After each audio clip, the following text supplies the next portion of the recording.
What's going on, everybody? It's the Front, and we're here for our Monday Night Raw review for November the 8th, 2021. Well, WWE decided over the weekend they were going to show you that Survivor Series is a fucking joke. They don't give a shit about Survivor Series anymore. And we're going to name the Survivor Series teams for Survivor Series. And obviously, the SmackDown versus Raw thing is going to happen. As long as there's a brand split, people need to get it out of their head that they're going to do anything else other than SmackDown versus Raw. Tonight, we also had a change in, we'll talk about that here in a minute, how stupid this segment with a member of the Raw team and Adam Pearce, because Adam Pearce just makes absolutely no sense. But both teams for the men and the women on both shows. Also, tonight, we had ourselves a fatal five-way with the five women going to Survivor Series. The winner is the new #1 contender. And my God, they did the right thing. The fans should be happy. The right person, in my opinion, won that match. The big story going into Monday Night Raw, if you watched Monday Night Raw last week, was simple.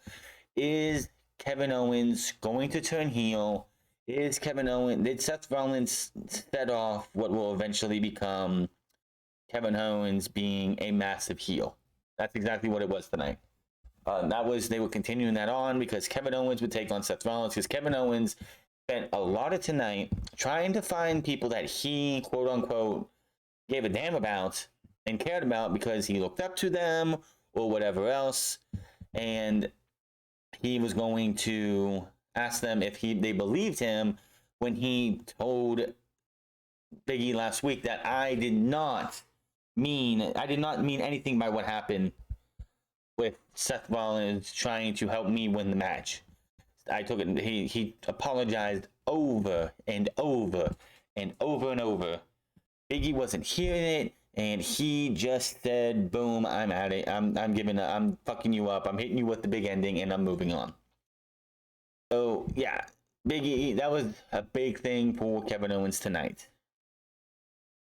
Now, we'll talk about Raw here in a minute, but let's talk about the Survivor Series teams.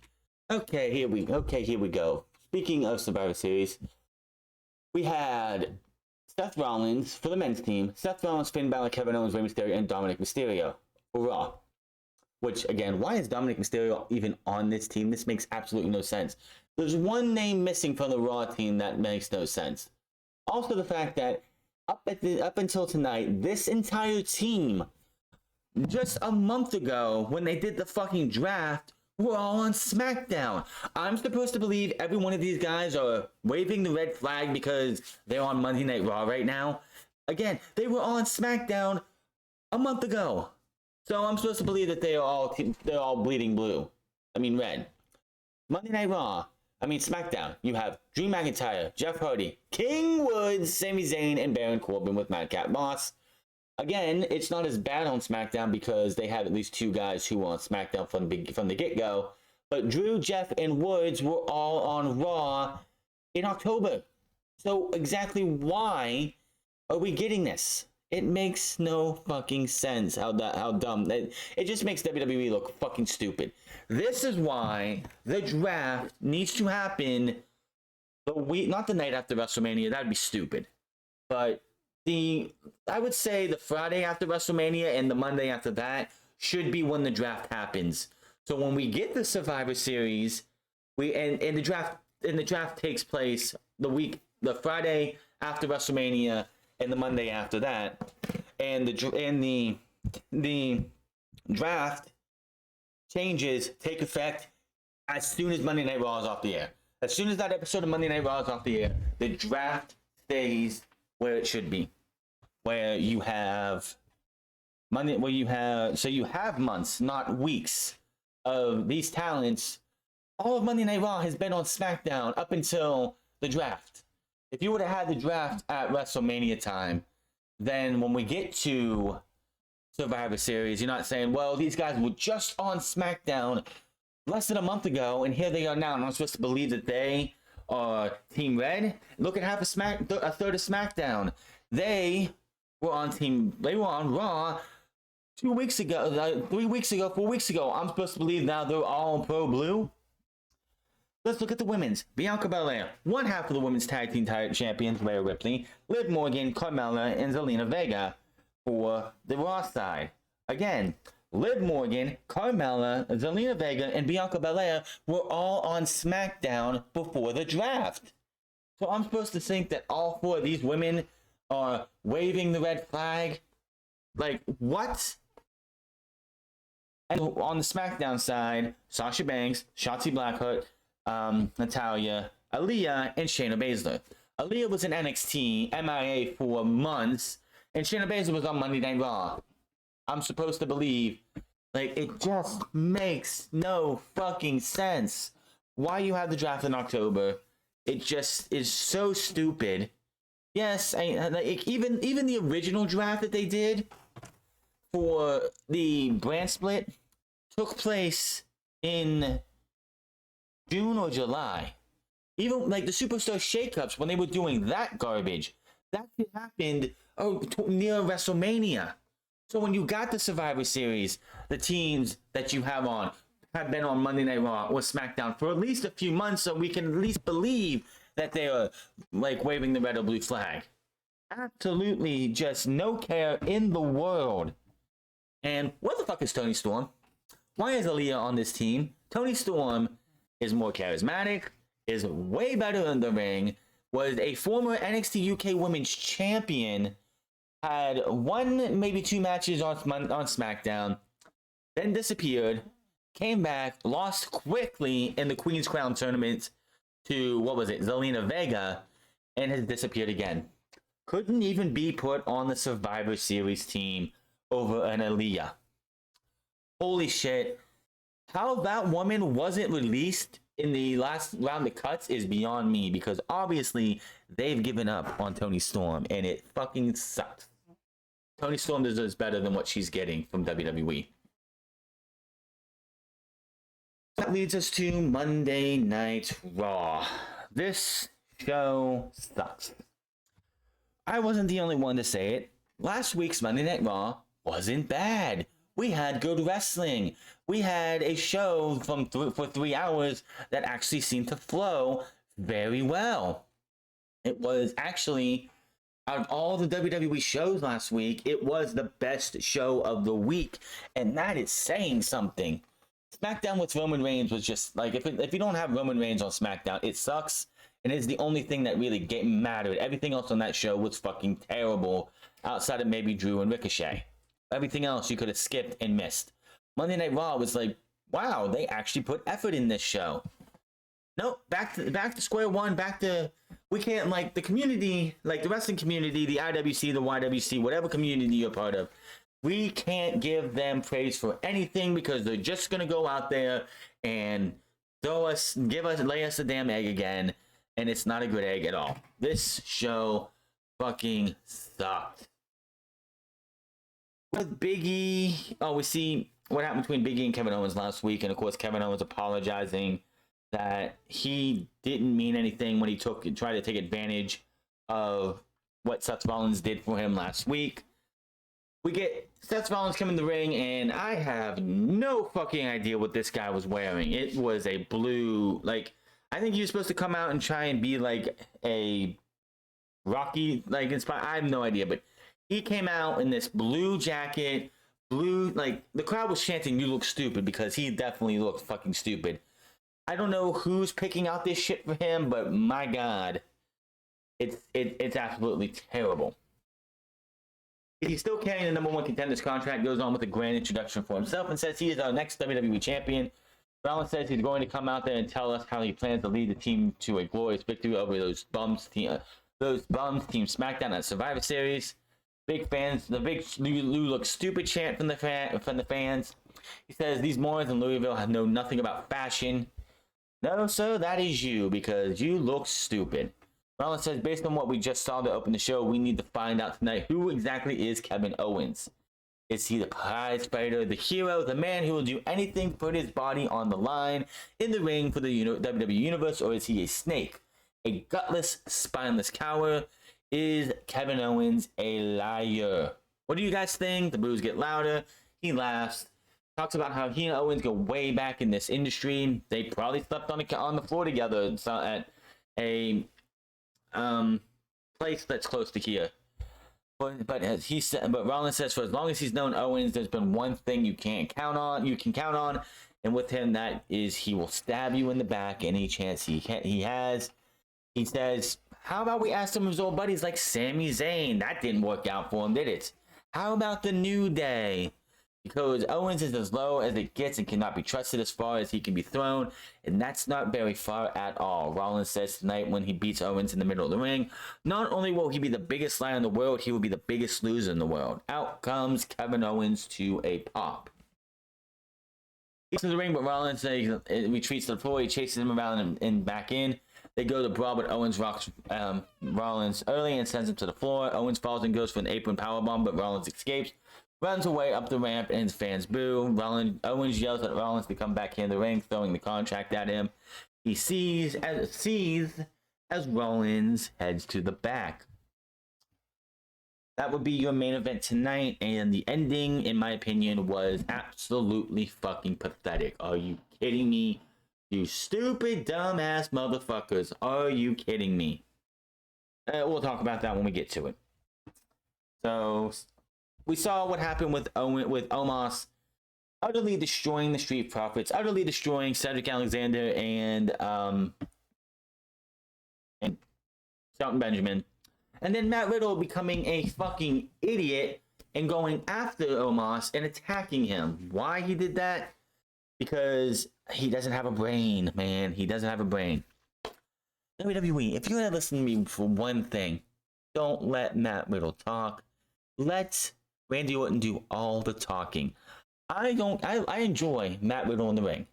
He is damn good in the ring, and I love to watch him wrestle his matches. Him and AJ have some great matches back on SmackDown. He's had some great singles matches. His match with Randy Orton was pretty good. But when he talked on the mic, I gotta mute it because I know he's just being Matt Riddle. He can talk gibberish and nonsense, and WWE thinks this gets him over, but I really could care less. Backstage, Riddle and Randy Orton are having a talking. Riddle rants about being a super team with the Street Profits tonight, but he's just annoying. Randy Orton says there's no reason to pick fights with Giants because they already have targets on their back because they are the Raw Tag Team Champions. He told Riddle to stay put last week, but he got involved and got hurt because of it. Riddle brings up the Street Profits again, but Orton says he doesn't care about the Street Profits, and he says, well, I was going to tell you, the Street Profits are right behind you. Orton says he meant everything he said about the Profits, and they're going on their own tonight. If they have any vendetta against Omos, if they have any problem with Omos, if you're going to go and attack Omos, you're on your own. Walks out, and him and Riddle says he won about as good as expected. He tells the Profits he will see them in the ring. Raw Tag Team Champions Riddle and Randy Orton and the Street Profits versus Dolph Ziggler, Robert Roode, AJ Styles making his return after a few weeks, and Omos. Come back in the ring. Well, the Tag Team Champions get an entrance. We come back. Everybody else came out here. Omos and AJ Styles are making their entrance as we come back. One, it's great to see AJ Styles back in action. We don't know. I honestly think it's a COVID-related issue because he'd been gone for like 2, maybe 3 weeks. And now he's back as if nothing happened. So I'm not saying he had COVID. Maybe he was around somebody who got COVID. I know we've heard in the past how some talent, even in AEW as well, it's like you're around somebody who has COVID. Even if they don't test positive, these companies are going to take precaution. And it's like, well, even if you're vaccinated, if you're not vaccinated, who knows? I don't know what AJ Styles' political views or faith views or whatever. And AJ Styles is not going to get fired for not being vaccinated if he's not. I don't know. I don't know his vaccinated status. I don't give a shit about his vaccinated status. But either way, he's been gone for a good while, and I don't have a clue why he's been gone for so long. They said non-injury medical problem, which tells me COVID had to be involved. But he's back, and I am agreeing with some people out there. AJ needs to get away from Omos. Omos has 2 things going for him right now. One, I think it's 3. No, two. One, he's a big motherfucker who can hit hard. And two, he has yet to be taken off his feet. Whoever puts this guy down off of his feet is going to kill any mystique that this guy has left. Like, as soon as this guy gets knocked off his feet and is pinned by somebody or speared or whatever, then one of those things is gone, and who wants to see Omos anymore? I don't really care to see Omos. AJ Styles needs to be... AJ Styles is a heel. After Seth Rollins and this Kevin Owens stuff is done with Biggie, because Kevin Owens is probably going to be gone, and WWE higher-ups haven't even... Kevin Owens' contract's supposed to be up at the end of January. We haven't, like, Kyle O'Reilly and Johnny Gargano contracts are up very, very soon. Gargano, I believe, at the end of next month. O'Reilly in the beginning or the end of January as well. They were brought up to SmackDown to work a dark match so they can get evaluated by the company, in which Vince McMahon goes there and probably offered them contracts and ideas of what they could do if they brought them up. We have heard nothing about WWE going into contract negotiations with Kevin Owens. There are people higher up who believe Kevin Owens is gone. When his contract comes up at midnight the next day, I believe he's done on the 28th. I believe. But, like, say he's done on the 28th of January. As soon as that clock strikes midnight, and it's the 29th of January, he's going to have... They expect him to be gone, signing a contract and going over to Tony Khan, AEW, and joining his friends and reforming Mount Rushmore. Which... We'll talk about that on Wednesday and what I think is going to be happening with the Full Gear pay-per-view coming up, but that is neither here nor there. But once Rollins is done, once Kevin Owens and all this stuff done with them, and Biggie needs a new challenger, if Biggie is still WWE champion after him and Seth Rollins is done, AJ Styles is perfect for Biggie. AJ Styles will make this guy look like $1 million. Make this guy look like he should show everyone that he should be WWE champion, and he has earned being WWE champion. There are people out there who still doubt and have naysays about Biggie because of his affiliation with the New Day and all that stuff, but AJ Styles would be a guy who could break that stigma from Big E. Now, what happens with Omos? Honestly, like I said, I mean, you're not going to be able to, unless he breaks his legs or something and can't walk around anymore, he's going to always be a big, tall guy who can hit hard and take a lot of damage. But the minute he gets taken off his feet and gets pinned by somebody or whatever, then that part of him is dead, and he really doesn't have that much appeal. Like, the thing that you can have the commentators talk about when it comes to Omos is, this guy is a huge monster. He hasn't been taken down off his feet yet. I think he's been down to one knee once, and that was it. He hasn't looked up at the lights whatsoever in his career so far. That's a selling point for Omos. The minute that's gone, what's Omos got? Nothing. Absolutely nothing. There's so many other guys who can go out there and they can be big men. I mean, unfortunately, I know they got rid of Strowman, but yeah, Strowman's a one-trick pony, go out there, flip things and pull things down and whatever, be a big, strong dude. But the guy was more athletic and can do more than an Omos. Omos is definitely a Great Khali 2.0, plain and simple. The only thing that's better about him than Ali is that the guy does have some promo skills. I mean, if he wants to be a manager to somebody when his mystique is gone and anything that he has left is gone, or he wants to be like whatever, then maybe. But this match, this 8-man match, they drilled in your head, and I think we're gonna get this for the next few episodes that are left on Raw and SmackDown. We're gonna get 6-man, 8-man tag team matches where they're just gonna drill in your head that Survivor Series is coming up at the end of the month, and if this was Survivor Series, it would be every team. It would be one team has to be eliminated. Blah blah blah. How are these teams gonna work together? Because at Survivor Series, both Raw and SmackDown teams have to work together. Blah blah blah. We're gonna hear that over and over and over again, and they would not shut the fuck up about it in this match. I can understand if if your fan base completely was new people, like you were bringing in like a huge crop of new fans, and you had to explain to them what's going on with Survivor Series and why, like all this stuff. But like majority of the people watching your show have been watching your show for years. They know the rules of Survivor Series. They know that if you put a on Monday Night Raw, you have Seth Rollins and Kevin Owens. Seth Rollins and Kevin Owens have had their problems.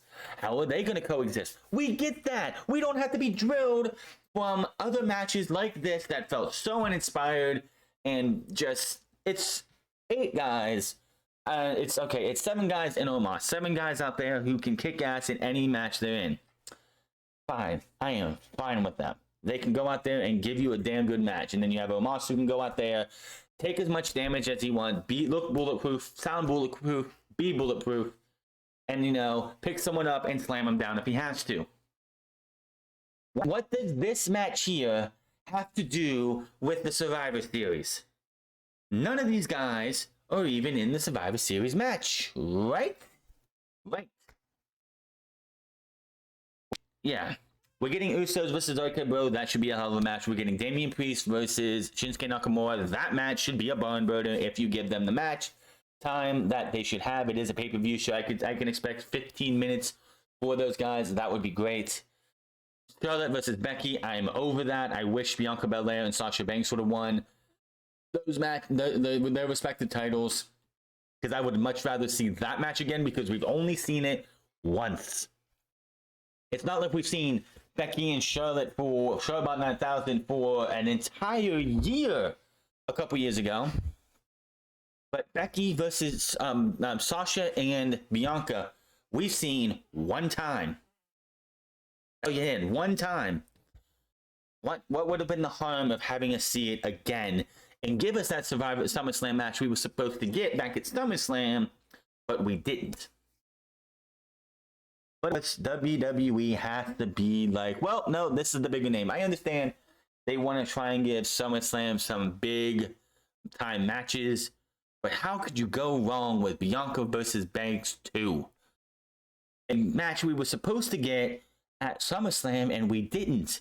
This would have been perfect. Bianca wins, Sasha wins at Crown Jewel. We don't have to have that shitty title swap. And then, of course, you could still get Bianca and Becky, and you can get, because that's where they're going to go with it, even though, thankfully, that's not where they're going when we talk about this Fatal 5-Way later. And SmackDown, of course, you would get Charlotte and Sasha Banks either way. So you're going to get that either way. But this match, it was just, what do I want to say about this match? It was just there. It was just a match that happened. I am not a big fan of 8-man tag team matches. I mean, Survivor Series is an exception because it's part of how they do it. You have 8 to 10, you have 8 to 10 men, 4 to 5 on each side, and it's for brand supremacy or team supremacy or whatever. But other than that, it's like these 8-man tag team matches just get so freaking boring and just so overdone, over convoluted. You have a mess every single time, and that's what you got here. The match even ends because Omos was tagged in for his team. Dawkins tags Matt Riddle.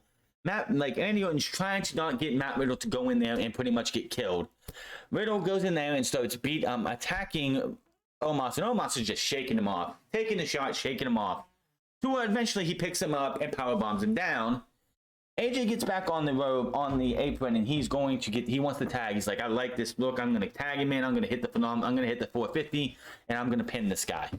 Dolph Ziggler tags in instead. So Rude and AJ on the outside with Omos as well. They have their little squabble, whatever. Inside, Dolph Ziggler didn't have to do anything but go over and get the pin because Matt Riddle played dead for the rest of the time. So AJ, Omos, and the Dirty Dogs won the match. Good for them. The match was nothing. After the match, Randy Orton hits the RKO, leaving Dolph Ziggler dead, picks up his teammate, and that was that. Nothing special. So, Kevin Owens, Rey Mysterio and Dominic were having a talk backstage. Kevin Owens interrupts them, and he says he was telling WWE Champion Biggie earlier. Rey is another person he backstage he cares about because his opinion, he looked up to him and all this other stuff, and he's like, Rey, you do believe me, right? And Rey's like, dude, I got my head spinning because of something that's going on with Adam Pearce in the ring. He does believe Rey. He says, we'll chalk. Well, he does believe Owens. He said, we'll chalk it up later. They leave. They go to the ring. Comes out with Dominic and Adam Pearce is in the ring. I don't have a clue why he's here. I don't know what's going on. I figured, Dom's just going to come out, probably have another match with Austin Theory, lose again, and we move on. Now, we go to the commercial break. And Pearce, this segment made absolutely no sense to me. Absolutely no fucking sense at all what the fuck this was about. He says Team Raw has to live up to last year's team, which swept Team SmackDown 5-0. He's all pro Monday Night Raw. Adam Pearce works on Raw and SmackDown. He is not the Raw general manager. He is the authority figure on Raw and SmackDown. He should not have a horse in this race. He should not have any bias towards either side. I don't get this at all. He asked Mysterio to come out, and he said, it's almost embarrassing to admit this, but when Team Raw was announced this past weekend, he couldn't help but feel like he made a big mistake, as every member on Team Raw is a former WWE champion, except Dominic. But it's Team Raw to win. Wait a minute, what? You want Team Raw to win? Why? Again, Adam Pearce is on Raw and SmackDown every single week. He is the general manager of sorts, or the authority figure for Raw and SmackDown. So why does he fucking care which side wins? He's pro Raw tonight. I bet you when we go to SmackDown, he'll be pro SmackDown and be like, I want Team SmackDown to win. Come back to Raw, I want Team Raw to win. Who does it matter? It would have been so much simpler had they done a match at WrestleMania, because or whenever Sony decided she started to be more like, she's like going behind his back and start doing and making decisions without his authority, without talking to him, it would have been so fucking simple to build a matchup at WrestleMania, which would have been Wrestler A for SmackDown versus Wrestler B from Raw. Adam's team is Raw. Sonya Deville's team is SmackDown, or whatever. No, it doesn't matter which team. But the winner gets to pick what brand they're going to represent as authority figure. The loser gets the other brand. You could have had Adam. I don't care which person won. They pick Monday Night Raw and SmackDown, and the other gets SmackDown. You could have had Adam Pearce Raw, pick Raw, and be the authority figure of just Monday Night Raw. And then Sonya could have been the authority figure of just SmackDown. But with her probably getting back in the ring, that's probably not going to happen. It just doesn't make any fucking sense how Adam Pearce wants to have Monday Night Raw win. Why does he care? Why, all of a sudden, does Adam Pearce give a shit about who wins at Survivor Series? This isn't 2016 to 2018. When did the general managers go away? Because, oh yeah, that's right. The end of 2018, when all three members of the McMahon family and Triple H came out and fucking apologized and blamed Baron Corbin for Raw's shitty ratings, and they took away the general managers, and it became, you're the authority. Bullshit.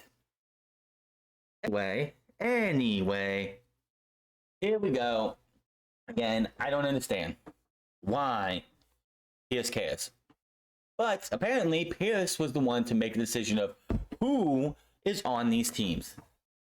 And I'm looking at these teams, and it didn't cross my mind until they did this segment. It's like, there's somebody missing. Somebody who was WWE champion since February, up until about a month ago. Somebody who dominated this division for 6 months. Where's Bobby Lashley? Why is Dominic Mysterio on here? You're damn straight he's not a former WWE champion. Why is he even on here? Why isn't Bobby Lashley not on this team? Oh, here we go. Dominic has to stay on Team Raw only if he beats Bobby Lashley. Comes out. MVP has returned too. Good to see that, because Bobby Lashley, in my opinion, for that entire time, from the time MVP left and the time Crown Jewel came around, Bobby Lashley was struggling mightily. Bobby Lashley needed MVP back ASAP. Who's gonna win? Oh, this is an easy one. Bobby Lashley wins. He kills this kid. And man, just look at 2020 for Dominic and look at 2021 for Dominic. My God. Here's a good scenario for you. How about we sign the son of a legendary wrestler? How about we put that guy in his very first match at SummerSlam? Then have him work for the next few months with a Seth Rollins, a Buddy Murphy, two in-ring generals who can go out there and make this kid look good. And then we're going to do some stupid love angle with his sister, because we want to have everybody on that in his family stars on TV. That goes nowhere. It disappears. But the father-son duo, they go out there. They have some troubles. They tease a breakup between these two very early. That didn't happen. Of course, I thought that was going to lead to a match at WrestleMania, but let's not go there. Eventually, these two teams, the father-son, become the first ever tag team champions for a father-son duo in wrestling in WWE history. Good on them. Great achievement. Then, after they lose the tag team titles, let's have this guy who is rising up and who could eventually become a big player in this company if they actually give this guy a chance. Let's have him go and lose to Sami Zayn, who we haven't done shit with in weeks, in months, in years. Let's have him bring over to Monday Night Raw after losing time and time again to Sami Zayn, while his father barks at him and demeans him for losing and not listening to him.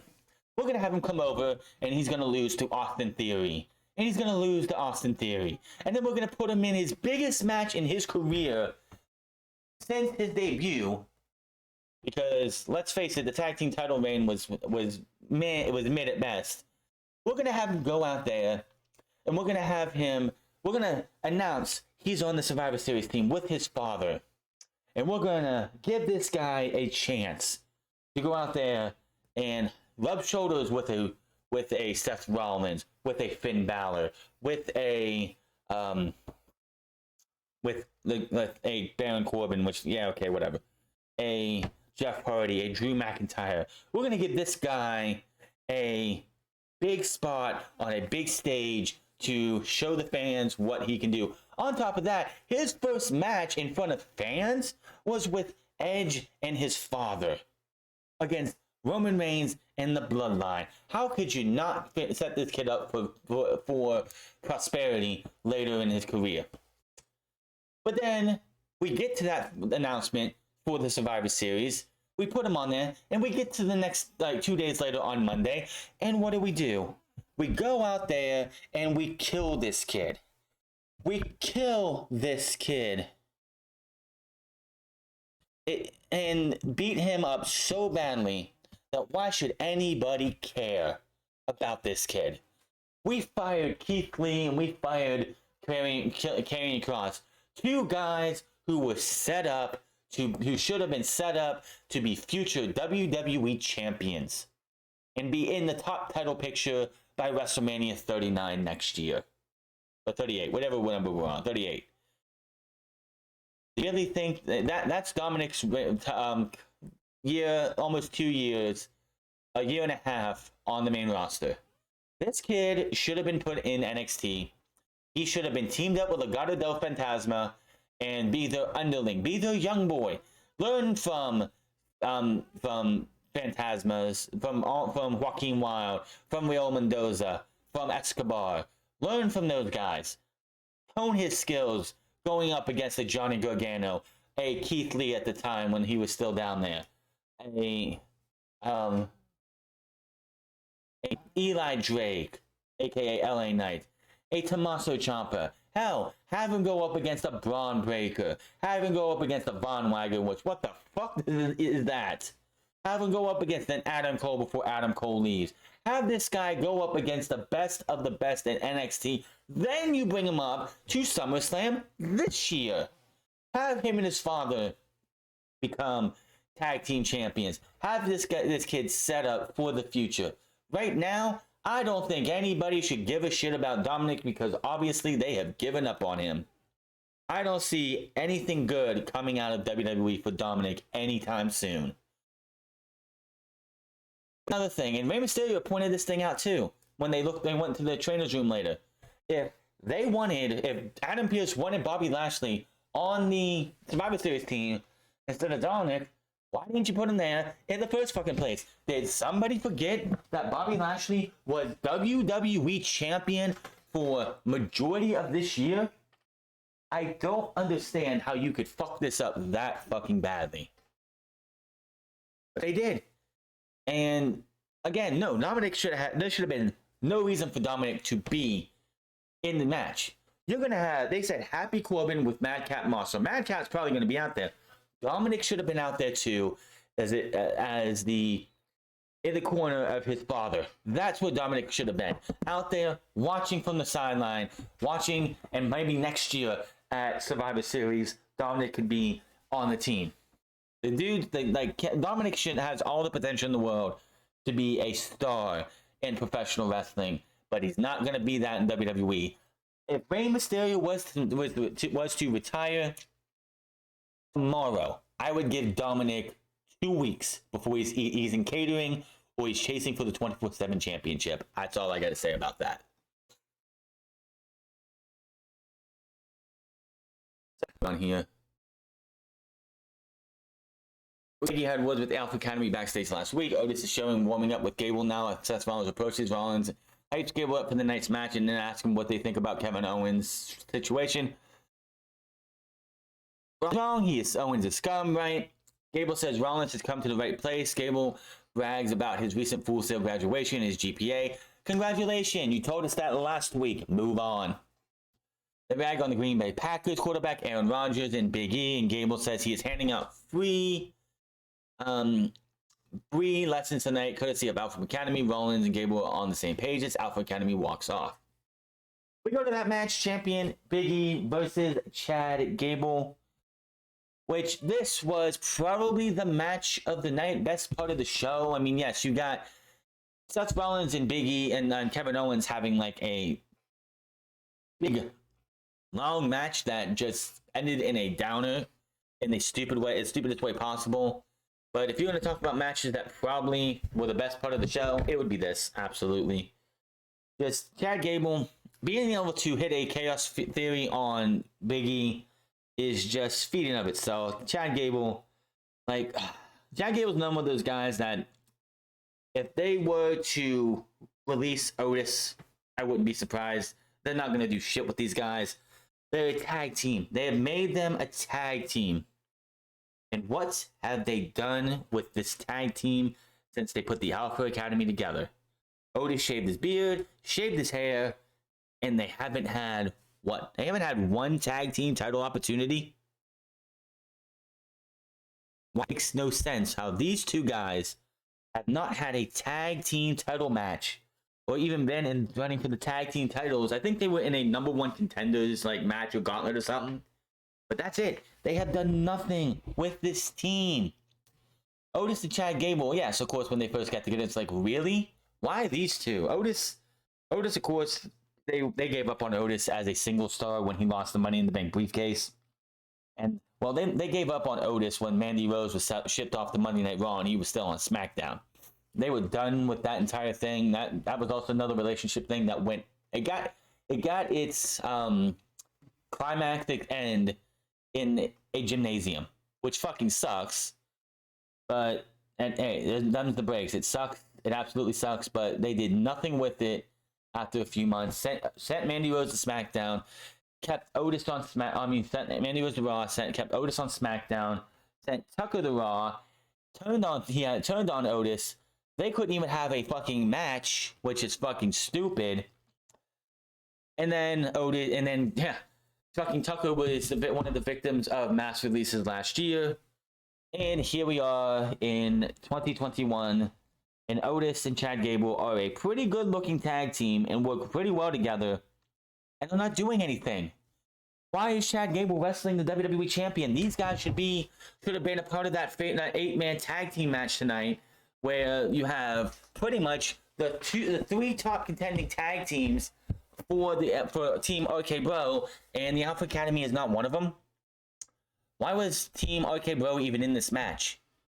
Oh, that's right, because you need two babyface teams to take on the two heel teams. It just boggles my mind that you have these two guys who, how the hell you got Otis Dozovich down to Otis, brought over to Monday Night, brought over as a tag team with Tucker Knight, broke that up, and then got this guy from a single star, which he wasn't going to be, into another tag team, and have done nothing with them. It just boggles my mind. And now it's like Chad Gable's doing single stuff while Otis is just they're both doing single matches and not really working as a tag team on Raw. What's the point of the Alpha Academy if you're not going to have these guys in the tag team race? Come on. Big's a win after hitting a big ending. This was a really good match. Otis rushed the ring, acting like he wanted to break up the pin, but he puts the brakes on right as Biggie got the win. He stands up with his title. Him and Otis come face to face. And that is a match I'm sure we're probably going to see next week. But yeah, Chad Gable, highly underutilized. Honestly, I could see him being a viable opponent for a Damian Priest for the United States Championship. I could totally see Chad Gable being a U.S. champion. WWE champion, I don't think they'll ever get that guy go that far. I mean, look at him. His size is definitely a detriment to him. Honestly, and I know this for a fact, there were friends of Chad Gable who were telling this kid, dude, get out of your contract and get out of there. You have many good years still left on your career that you could be going to an Impact, to an AEW, to a New Japan Pro Wrestling, and having much more success than what you're doing on Monday Night Raw right now, or on SmackDown when you're to SmackDown. Because let's face it, he's been a member of he's one of the few guys who's won the Raw, SmackDown, and NXT Tag Team Championships. And they are just doing nothing with him. This guy, after you broke up Chad Gable and Jason Jordan, to put Jason Jordan with Kurt Angle, which again was so fucking stupid. I don't know who thought that was a good idea. But he needs to leave. Happy birthday, that's pretty fucking cool. But he needs to leave. There is nothing left for him to do in WWE.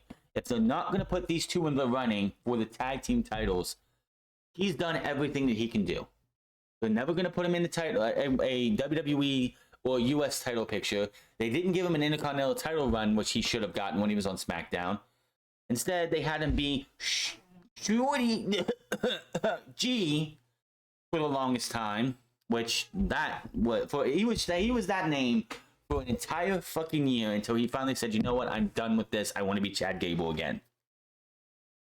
That just tells you how much they think of this guy. This guy needs to leave. This guy needs to go to. He would be perfect for the junior heavyweight division in New Japan. Honestly, if he was able to, if the scandemic shit wasn't going on and there was free travel between Japan and the United States, him leaving WWE and going to New Japan to be a part of their junior heavyweight division would be perfect for him. Impact Wrestling's X Division championship division, he would be perfect there. MLW has I think they have like an X Division, something like that. They have some kind of like light heavyweight division. He would be perfect there too. Get this guy needs to leave soon.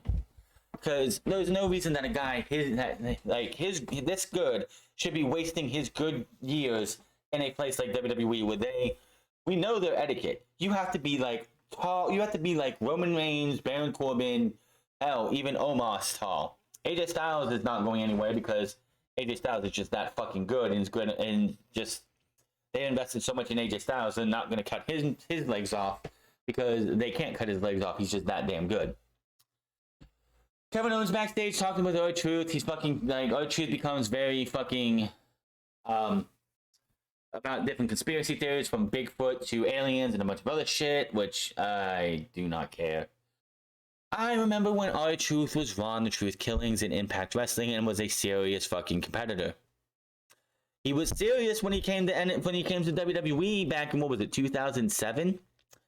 Then this motherfucker doing What's Up one time goes to Milwaukee, I think it was, and he said Green Bay, Wisconsin.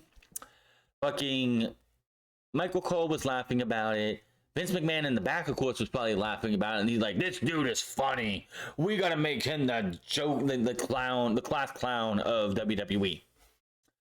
And we've seen documentaries before. Vince McMahon sees a lot when it comes to the comedic side of R-Truth. When Vince McMahon goes and does the Tribute to the Troops and a bunch of other stuff like that, he has R-Truth with him because that is the guy he trusts for that type of stuff.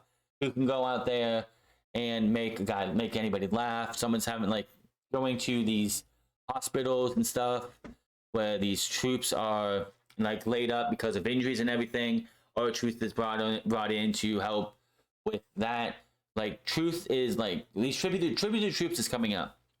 If WWE is gonna go and visit some base camps and everything, Truth is gonna be there because that's then we see the comedic side of Truth, but Truth is a value to WWE outside of the ring more than he is inside of the ring. That's why Truth is still there, and Truth has probably got a lifetime job with WWE as long as Vince McMahon is still there, because Vince McMahon has a lot of trust in Truth outside of the wrestling world, outside of the wrestling ring, I should say. So back from break, and we have Sonya Deville and Adam Pearce. They talk about the Team Raw women's team, and Deville congratulates Carmella, Zelina Vega, Liv Morgan, Bianca Belair, and Rhea Ripley. And I'm thinking, yeah, all but Rhea Ripley won SmackDown less than a month ago. Why are Carmella and Zelina Vega both on this team, and why isn't Nikki trash on this team? Because her tag team partner is. She's a former WWE champion.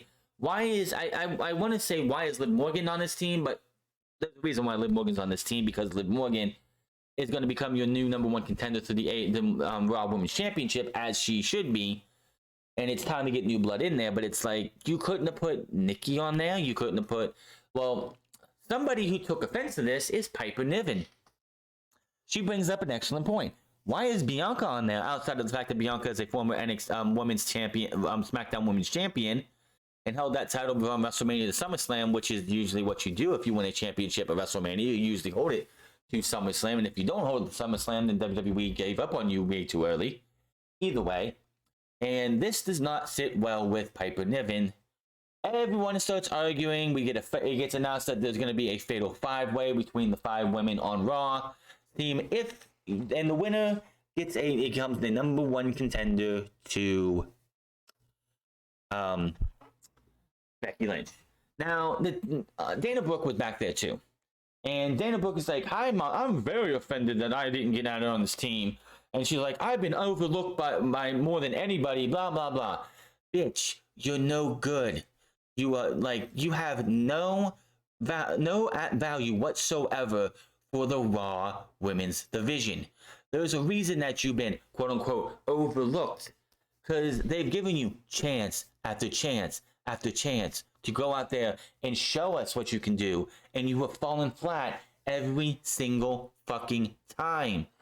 The WWE cuts the legs out of a lot of their talent, but they have talked up Dana Brooke time and time again. She goes out there and has a shitty match after shitty match after shitty match. Hell, they sent Mandy Rose back down to NXT to get away from Dana Brooke because Mandy Rose was the only one on that team they actually saw something in, and they sent her to NXT, where she is right now the women's champion. Dana Brooke just doesn't got it. I'm surprised that she still has a job. I'm not saying anyone should be cut for the sake of it, but it's like they have been releasing these talents for budgetary reasons. How does Mandy Rose still have a job? She must be making next to nothing in WWE if they don't cut her from the roster. But yet you fire Mickie James, you fire Mia Yim, you fire Scarlett, you fire all these other women that you fired this year. But yet Dana Brooke still has a job. You fired Nia Jax, a former Raw Women's Champion and two-time Women's Tag Team Champions with Shayna Baszler. And now she's on the unemployment line. I don't want to get into any reason why, but she is now on the unemployment line while Dana Brooke still has a job and has done absolutely jack shit. But that's neither here nor there. Bobby Lashley defeated Dominic and all that shit. And of course, Kevin Patrick comes in and asks what's going on with this. And he said he has a strained neck. And he says that's a bunch of BS. But if Adam Pearce went and did this the wrong way, if Lashley isn't here to win matches, it appears he's here to do damage, and he damaged his son. And again, if you wanted Bobby Lashley on the team, why didn't you just put him on the team? You didn't have to put Dom on the team. It's just lazy ass booking. You could have did a fatal 5. If it wasn't for the fact that Seth Rollins already is the #1 contender, you could have taken the 5 men in this match and did a fatal 5-way and had them go and get a #1 contenders match. But oh yeah, Balor's not here because Balor is over in the UK wrestling with the SmackDown brand because he's from that area.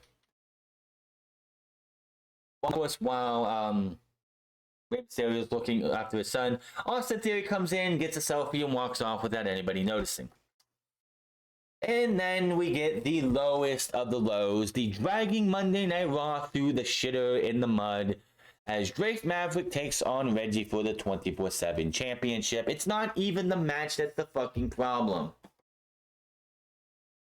As Drake Maverick wins the match, wins the championship, good for him, because Reggie and them are having their match. R-Truth comes down the ramp, but he's dropped from behind by Shelton and Cedric. Drake takes advantage of the distraction, rolls Reggie up, gets the win, 1, 2, 3. He is your champion for about 8 seconds. Akira Tozawa rushes in, rolls him up, gets the pin and the win. He comes down by the announce desk. He's celebrating everything. Corey Graves gets up from the announce desk, rolls him up, and wins the 24/7 championship. Byron Saxton gets up, gets behind him, rolls him up, and he becomes the 24/7 champion. Drake Maverick rolls him up. He wins the championship. Drake Maverick gets back in the ring. He gets hit with a flying corkscrew attack. 1, 2, 3. And Reggie is on his second reign. Reggie has the longest reigning single reign of that championship. Do you care? No, because I shouldn't. I don't either. This was fucking embarrassing. This is something that if you're at home and you're watching television, you know you're watching Monday Night Raw.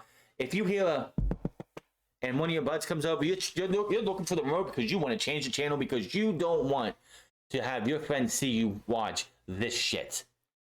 This title needs to be taken out to the back, have a nice little burn barrel there, something, and you just drop that championship in there and you burn that shit to a crisp. This title is atrocious. Get this shit off my fucking TV because this was pathetic. This was dumb. Fatal 5-way. Carmella, Zelina Vega, Liv Morgan, Bianca Belair, and Women's Tag Team Champion Rhea Ripley. Which, by the way, they're tag team champions. Why haven't they been on SmackDown to challenge all the teams over there? Oh, that's right, because there's no tag teams on SmackDown. There's only 2 tag teams on Raw because apparently Zelina Vega and Liv and Carmella are a tag team now. And they work together for the majority of this match. Of course, Carmella has to wear that shitty mask on her face. So, Here we go. This match took for fucking ever. They brawled. Before the match even started, everyone brawled on the outside. The officials had to restore as Becky, who was wearing the most ridiculous pony hairdo I have seen. I don't even know what the fuck you want to call that. She's out there on commentary. She's barking at them to get in the ring and everything. We come back, the match starts, and it takes for fucking ever. I'm sitting here and I'm watching this, barely, but I'm watching this. And it comes down, and you have Bianca hit the KOD on Zelina. I'm like, oh god, you're not gonna give us Becky versus Bianca for the millionth time, are you? No, Carmella stops that. She goes to do something to. Oh, she gets put into the KOD herself. Looks like she's gonna get beaten when Liv Morgan kicks her out of the ring. And Carmella goes to get a pinfall. Liv Morgan comes in. She rolls up Carmella. 1, 2, 3. And Liv Morgan, the fans' sentimental favorite of Monday Night Raw and SmackDown before that, is your number one contender to Becky's championship. And I'm all for it. I approve. I would love to see her get a shot at being the women's champion. Is that gonna fucking happen? Hell no. It's gonna like they didn't say the winner gets a title match next week or the week after. They just said the winner gets a title shot against Becky. We don't have any fucking idea when. And yeah, Survivor Series is on the 27th, so maybe they get that title match before that. Maybe they get it after. I don't know. After the match, she stands tall, raises her arms, and music plays. Lynch looks on from ringside. We go to replay. She stands on the announce table, raising the title in the air. Liv meets her, and they face off on the top announce table. Becky makes her exit. If you want Becky Lynch to be an actual heel, this is the perfect opponent to do that because everybody loves Liv Morgan. She has some of the biggest reactions in this company for the women's division. Everybody wanted her to be like when she had her match against Carmella. I believe it was on the last pay. It wasn't. I believe it was on the September pay-per-view, which was the Extreme Rules kickoff show. Everybody was behind Liv Morgan. Everybody wanted Liv Morgan to get a championship opportunity. Hell, when she put face-to-face last week with Becky, the crowd went nuts because they're like, we want this. We want this woman to get an opportunity she has yet to have. This is what you need in the men's and the women's division. You see new talent, new faces get title matches. I don't want to see Becky versus Bianca Belair for the remainder of 2021 or all of 2022. We've seen it enough. Give me Liv Morgan versus Becky Lynch. Liv Morgan needs to win the championship when it's all said and done. She doesn't even have to hold it for that long. She could win it at day one and lose it at the Rumble for all I care, which would be fucking stupid, but that's what they could do. But give this woman a month. I would love to see her win it at day one and then go all the way to fucking WrestleMania as the Raw Women's Champion. I think that would be a hell of a title reign for her. And it would be the best that they could do for her, in my opinion. Liv Morgan wins the Raw Women's Championship when it's all said and done. But it's not going to be in the first title match. This should not be a one-and-done feud.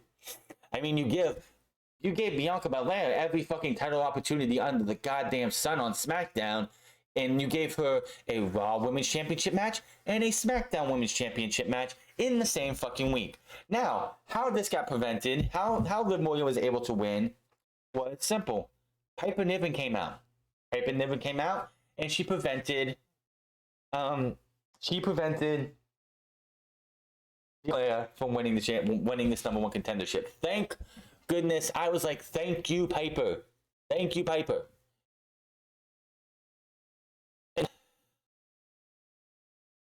Yeah. Bianca Belair does not get the number one contendership, and I'm hoping Liv Morgan becomes the next one. But did we really need to have Piper turn heel? Is that what's best for Piper? I don't know about that. But it's better It's better than Becky versus Bianca again and again and again and again and again and again and again and again and again. I'm not saying I want to see Liv versus Becky again and again and again and again and again. It should be a 3-match thing. Becky beats her the first time by nefarious means. Liv Morgan wins the championship at day 1. They have a rematch at the Royal Rumble. Liv Morgan retains, and she moves on to WrestleMania, on the road to WrestleMania, and keeps that championship all the way to WrestleMania, where she loses it to whoever is the Royal Rumble winner, because you know they already probably have something set up for SmackDown that is not going to need the Royal Rumble. Hell, it could be Xia Li. No, Xia Li is on SmackDown. It could be anybody at that point. It could be Rhea Ripley and Liv Morgan. Rhea Ripley turns heel. Rhea Ripley goes and wins another women's championship at WrestleMania. Who knows? All I know is when it's all said and done between Liv Morgan and Becky Lynch, they give me 3 matches. The first match happens right after Survivor Series, somewhere in December, where Liv Morgan doesn't win, but it's not clean, and it's like she lost by some fuckery. Becky's her leg was under the ropes, or whatever you want to go with. Maybe she got the arm, her like something. You could come up with something. Maybe Becky walks out because she wants to keep the championship, and Liv Morgan was more than she expected, because the entire time during this match, Becky would tell us, well, we have Rhea Ripley, current tag team champion, former Raw Women's Champion. Look at, she was also the first ever NXT UK Women's Champion. Look at Bianca Belair, former SmackDown Women's Champion, also main evented WrestleMania. Look at Carmella. She was the first ever women's Money in the Bank ladder match, even though she won it by nefarious means. And of course, they screwed Becky at that time, because remember, Becky was going to win the Money in the Bank until James Smellsworth went in there and took the briefcase and gave it to Carmella. Zelina Vega, current Queen of the Ring. But and then there's Liv Morgan. And she kept ragging on Liv Morgan the entire match. Clearly, Becky Lynch is overestimating Liv Morgan. Honestly, she should be as a heel. She should be as somebody who's been there and done that and has done everything that she could do as a women's champion. Liv Morgan hasn't had a perfect opportunity, and here she is now, hoping to be able to go out there and become Raw Women's Champion. A title match she never got on SmackDown. They never ever let her get a championship opportunity on SmackDown. And if she did, it was not even serious. But here she is now on Monday Night Raw, and she could win the Raw Women's Championship. And honestly, she should win the Raw Women's Championship at day 1. It makes all the sense in the world to have her win it at day 1. Why wouldn't it make sense in the world? It would make all the sense in the world. You do it, like I said, 3-match trilogy. And this is easy booking. Not too long after Survivor Series, you give me that match in December. Wins, or Liv could win by count out or disqualification. That takes us to day 1. At day 1, you have Liv Morgan win the Raw Women's Championship. Then Becky wants a rematch. Becky gets a match at WrestleMania at the Royal Rumble. Becky loses. Liv Morgan holds on to the championship. She goes to WrestleMania.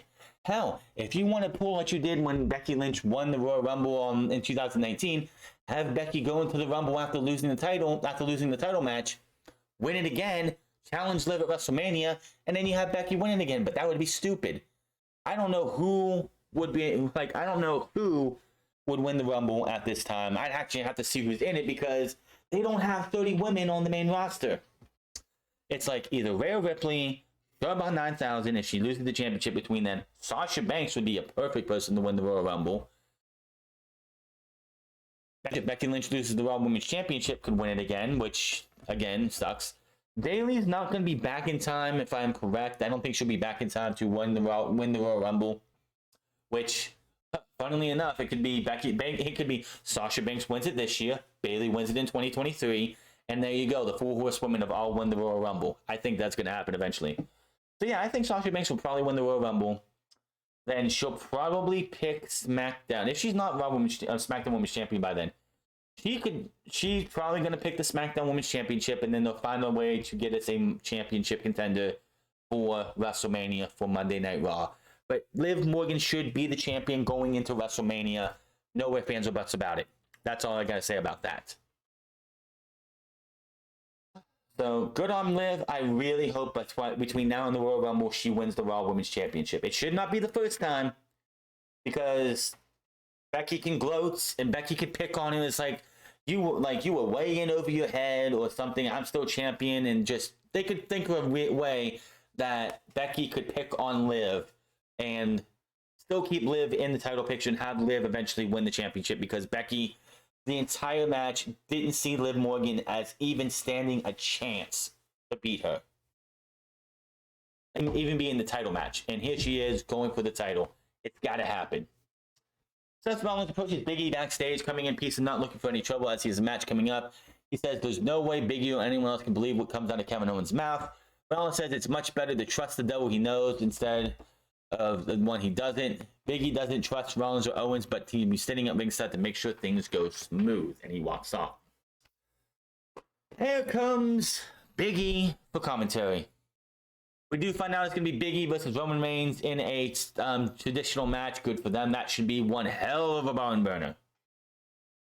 But the New Day and the Blood, we've seen what happened between New Day and the Bloodline. Reigns versus King Xavier Woods is confirmed for SmackDown, which is going to be billed as the one to rule SmackDown match. I don't know what those rules entail, but I honestly don't see, one, Roman Reigns should not be losing any non-title match, and two, they're going to kill off Xavier Woods, King of the Ring, in less than a month. How about that? Which I'm fine with. He won the King of the Ring. You're not going to be able to take that away from him, but Xavier Woods does not need to be king. Xavier Woods does not need to have the king gimmick. It needs to just be Roman goes in there, he beats the shit out of him, and Xavier Woods just gives up the king gimmick, and you go back to having the same old bland New Day. That's all I got to say about that. So, before the main event talent come out, here comes Austin Theory, and I'm like, why is Biggie out here if Austin Theory is going to be having a match? Because it was like 10:39 when Austin Theory came out, so I'm like, oh, they're going to have Austin Theory come out, he's going to have a quick squash match, and then we'll have the main event after. No, he comes out, he gets a selfie with Byron Saxton, a selfie with Jimmy Smith, and a Smiths who him and Corey Graves played into it. Byron Saxton wanted nothing to do with it, but Jimmy Smiths and Corey Graves played into, like, you know, they posed and everything to do it. He goes to get one with Big E. He does it very slowly, and Big E just swipes the fucking phone away, and Austin Theory's out of there. This match here, it was a really good match. I will say that. But yet, the finish. What were they thinking on this finish? What good does it do? Oh, I know what it is, because they need to turn Kevin Owens heel, because turning Kevin Owens heel tells you that Big E is not losing the WWE Championship to Seth Rollins whenever that match happens, which again could happen before Survivor Series, or could happen right after. They haven't told us. But obviously, after Big E and Seth Rollins' match is done, Big E's going to need somebody else to be a heel against him, because AJ Styles is in the fucking tag team division. I don't know why. He should be the next guy in line after everything's all done and over with. But, yeah. Like I said, these guys, they called it a barn burner. It was. Owens goes to the stunner, but it's blocked. Rollins with the big elbow to the back of the neck to knock Owens out of the ring. Rollins falls and leaps off the steel steps, crashing into Owens, and they both go tumbling into Big E's chair, but the champ moved just in time. Rollins rushes back in the ring and barely makes it, while Owens tries to also rush back, but he collided with Big E and was counted out. That was the best you could come up with. Big E causing Kevin Owens to get counted out. His exit and his music hits. Owens just snaps. He is done. He has seen enough. He beats the living shit out of Big E. And I have one little problem with this. Didn't we see something like this? I don't know, about 2 weeks ago on Friday, 2 Fridays ago, when Shotzi Blackheart was in the middle of a match. Somebody who wasn't in the match got up on the apron and caused her to lose. Yeah, she got pinned, big, and of course Kevin Owens got counted out. But after the match was over, both people attacked the person who caused them to lose, turning heel in the same form of fashion. It's like, why? Why would you do pretty much the same fucking thing?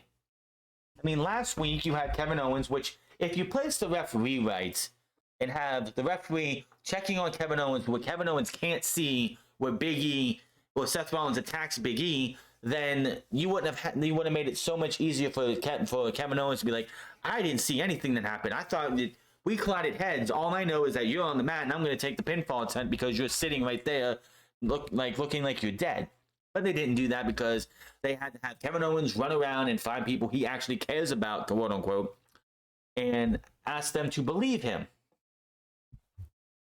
And that's why we got what we got tonight. And I guess now Kevin Owens is heel. Way to go, WWE. You fuck it up again. But this is probably Kevin Owens' last run. And again, they need somebody else after Seth Rollins loses ultimately to Big E for Big E to fight for the WWE Championship. And of course, they do have history because when Big E was out, Kevin Owens as Big O subbed in for a few weeks before he finally turned heel on Xavier Woods and Kofi Kingston, and I believe Kofi was the WWE champion at the time, which led to, I believe, those two having a title match, something like that. But yeah, that's Big E's next challenger. It's going to be Seth Rollins, and then it's going to be Kevin Owens. What happens after that? I highly doubt Kevin Owens is going to beat Big E. There is absolutely no reason for Kevin Owens to beat Big E. Who comes after that? Maybe by that time AJ Styles will be out of the tag team title picture and can finally be a challenger for Big E going into the Royal Rumble and so on and so forth. But Monday Night Raw was just meh. It was mid. And nothing else you can say about that. Monday Night Raw needs to do something. I mean, last week we all said it was a pretty decent show. Why couldn't you just do that again? The main event was fine until you had that shitty ass finish. The tag team match at the beginning was so fucking stupid. There was literally no fucking reason to have you drilling in our heads that at Survivor Series you're gonna have guys on each team that do not like each other. How are they gonna get along? You know, Survivor Series teams used to be made up a team of talent that actually trusted each other or had common ground other than being on the same brand. Remember those Survivor Series? Man, those were probably nice compared to this. But the fact that WWE made the announcement of these teams and then doing what you did to Dominic was just fucked up. How are you going to take a guy who had so much promise and was built up so well, went against Seth Rollins, Buddy Murphy, I believe Aleister Black too at sometimes, maybe I could be wrong, but went up with and fought with these guys just to help like iron out the kinks in his work to try and make this guy into the next big lucha star he could eventually be one day, to just being a perennial loser. He loses to Sami Zayn before he moves to Raw. He loses to Austin Theory, I believe, twice. Has his father breathing down his throat about, you need to do this, you need to do that. Will you just break the two up or stop with the bullshit already? Company. And in the women's division, you had a fucking fatal five-way, which was just meh. Went way too long. You could have cut that match in half and got the same result that you did. Just meh. And Piper Niven turning heel. I mean, if you're going to be heel, that name is, I guess, heel worthy. I'm not calling her that name because that is the derogatory name, in my opinion. This show just did not have, it was not even close to last week. It's like you take 2 steps forward for a show last week and then take 20 steps back for this week. The 24/7 stuff was just embarrassing as shit. I do not need Corey Graves and Byron Saxton to be fucking rolling up people to win a meaningless championship, which, yeah, Corey Graves used to be a wrestler. Concussions killed him, killed his career. And the only championship that guy is ever going to have under his career in WWE is going to be the 24/7 championship. Had this guy not been concussion prone and whatever else in WWE, I'm not sure if he went somewhere else and actually was given a chance to wrestle, maybe he wouldn't have that problem, but that's neither here nor there. He could have been NXT champion. He could have been NXT tag team champion. He could have been whatever, maybe US champion.